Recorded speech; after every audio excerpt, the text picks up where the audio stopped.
د کهانۍ شروعات کې مونږ یو ښځه او خاوند وینو. د سړي نوم میټ او د ښځې نوم کیټ وي. دیو د ځان دپاره یو نوی کور واخلي. دیو چې کله دې کور ته راشي نو د دیو دا کور ډیر زیات خوښ شي، ولې چې دا ډیر غټ کور وي خو دا په یو خوشي ځای کې وي. دننه چې کله دیو دا کور ګوري نو دلته کې میټ یو قسم له کمره ویني. د دې کمرې په لیدو سره میټ حیرانه شي او چې څنګه میټ او کیټ دا کمره کولاو کی د دې په کولاوېدو سره په دې بلپونو کې څه فرق راشي او اچانک بجلی بنده شي. په سباله چې کله دیو د بجلی والا راوغواړي او لاندې بیسمنټ ته کوز کی، خو چې تاخانه کې دی وګوري نو ټول ډیر زیات حیرانه شي، ولې چې تاخانه خو د تارونو نه ډکه ده. د دې تارونو په دې منځ کې یو درې بلپونه چالو وي او د دې نه علاوه په دې ټول کور کې بجلی نه وي. د بجلی والا ته د هر څه ډیر عجیبه ښکاره شي او میټ ته وایي چې زه په دې تارونو کې ګوتې والی نشم او د دې ځینه روان شي. خو په تلو تلو کې میټ ته ووایي چې دا کور خو د ډیر وخت نه خالی پروت او څوک دې کور ته نه راتله، نو تاسو ولې رالی؟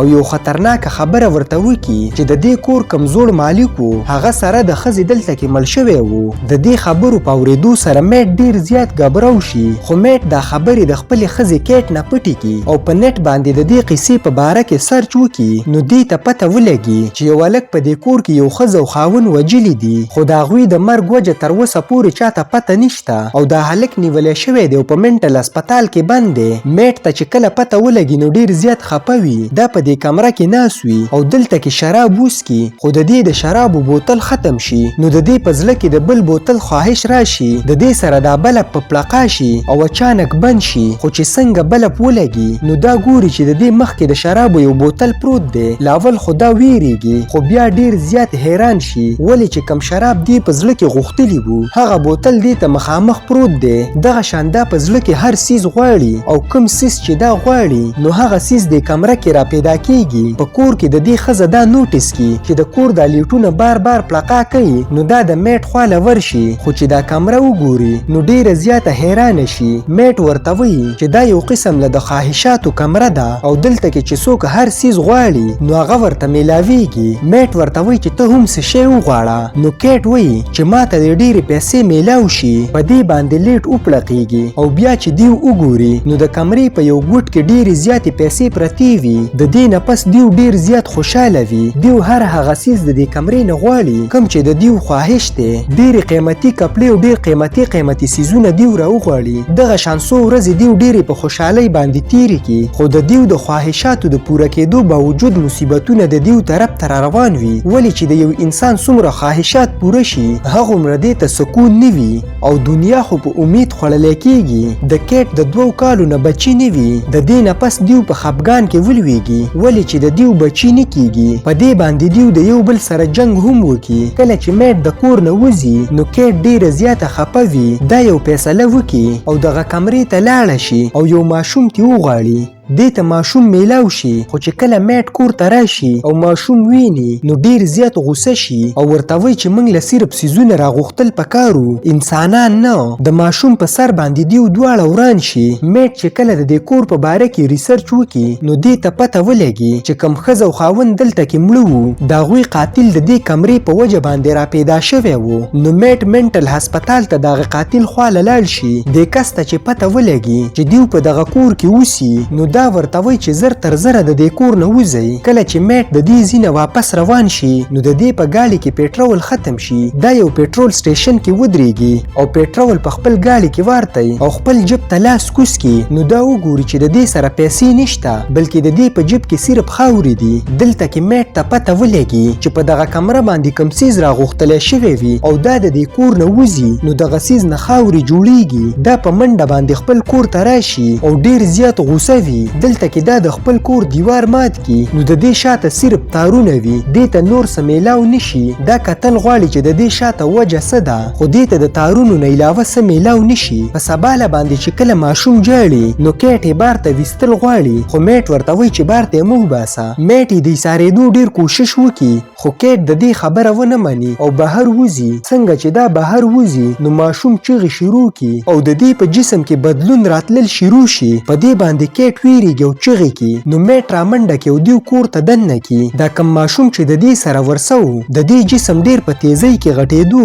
دیو چې څنګه کور ته راشي نو د دې نه تقریبا د 10 کالو ماشوم جوړ شوی وي. میټ ورته وایي چې د دې کمرې نه هر څیز مونږ ته میلاو دی هغه به صرف په دې کور کې استعمالیږي او که د کور نه بهر شو نو ختمیږي به. دا ماشوم هم د دغه کمرې نه میلاو شوی دی خو دا بهر وځي نو په یو څو منټه کې به د دې عمر ډیر سیوا شي او دا به دغه شان مړ شي. کیټ په دې باندې ډیره زیاته حیرانه شي خو دا اوس د دې ماشوم سره ډیره زیاته مینه کوي. د ماشوم په سر باندې د دې سره د دې خاوند میټ ډیر زیات خلاف شي نو دیو د یو بل نه کمرې بیلې کړي. د ماشوم له دې ښځې د شین نوم ویښی وي. دا چې کله هم د بهر تلو کوشش کوي نو کیټ یې بهر نه پرېږدي.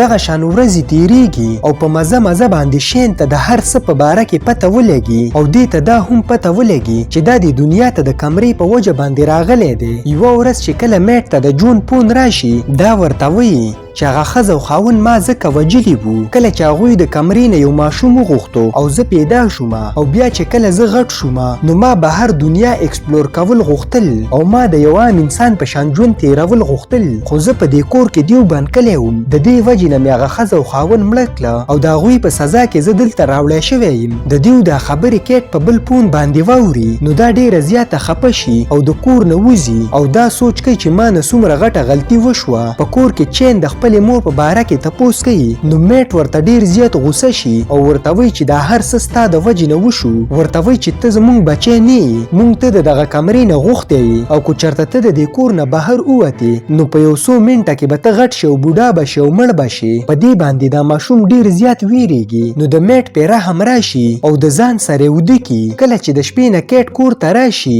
میټ او ماشوم یو ځای وویني نو ډیره زیاته خوشحاله شي. دغه شان یو څو ورځې تیرې شي کیټ د میټ سره یو ځای شي. کیټ او میټ چې کله په کمره کې پراته وي نو شین ورته د بهر نه ګوري دې ته د هر څه په باره کې پته ولګي نو د دې د کیټ سره مینه پیدا شي. دا بهر وځي او چې کله د 13 کالو شي نو واپس دننه راشي. دا خپل پلار میټ ختمول غواړي نو دې پسې تماچه راواخلي. کیټ چې کله خلاصون کوي نو د دې سر ولګي او بېهوشه شي. کله چې دا په هوش کې راشي نو کیټ ورته وایي چې شین څه شو نو میټ ورته وایي چې د جنگ په ټیم کې هغه مړ شوی دی. په دې باندې کیټ ډیره زیاته خفه شي. په سبا له باندې کیټ میټ ته وایي چې مونږ له د دې ځای نه تګ پکار دی خو میټ ورته وایي چې مونږ به بهر څه کوو دلته کې هر څیز مونږ ته میلاویږي مونږ له دا ځای پرېښودل نه دي پکار. خو کیټ ته پته لګي چې میټ ډیر زیات بدل شوی دی او ډیر عجیبه خوی کوي. دا ورسره په هر ټیم کې زبردستی کوي. نو کیټ ته پته ولګي چې دا میټ نه دی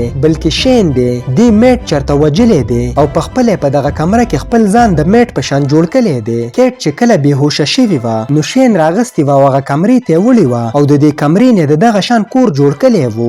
میټ چې کله راپاسي نو دا ټول کور وګوري خو دې ته کیټ میلاو نشي. د دې دا کمره تاله شوې وي نو دا په دې دیوال کې سوری وکي او د دې ځای نه بهر وځي. دې ته مخامخ یو دغه شان بیلډینګ ښکاره شي نو دې ته پته ولګي چې دا ټول چال خو د شین دی. دا چې کله دغه کور ته دننه شي او کیټ دا دواړه ویني کیټ په دې کې خپل خاوند وپیژني او شین له دیکه ورکي او د دې ځای نه منډه شروع کړي. دیو چې څنګه تښتي نو په دیو پسې شاته شین ور روان شي. کله چې شین په میټ باندې حمله وکړي نو دیو د کور نه بهر وغورځېږي. په دغه ټیم کې د میټ ښځه دروازه بنده کړي. په لږ وخت کې د شین عمر په سیوا کېدو شي او د دې نه ډېر زر بوډا سړی جوړ شي او په دې ځای باندې مړ شي. په دې باندې کیټ ډېره زیاته ویریږي. د دې نه پس دیو دا کور پرېږدي او د دې ځای نه چېرته بل ځای ته لاړ شي. په دې ځای باندې زموږ کهاني ختمیږي. که ویډیو مو خوښه شوې نو لایک یې کړئ او چینل ضرور سبسکرایب کړئ.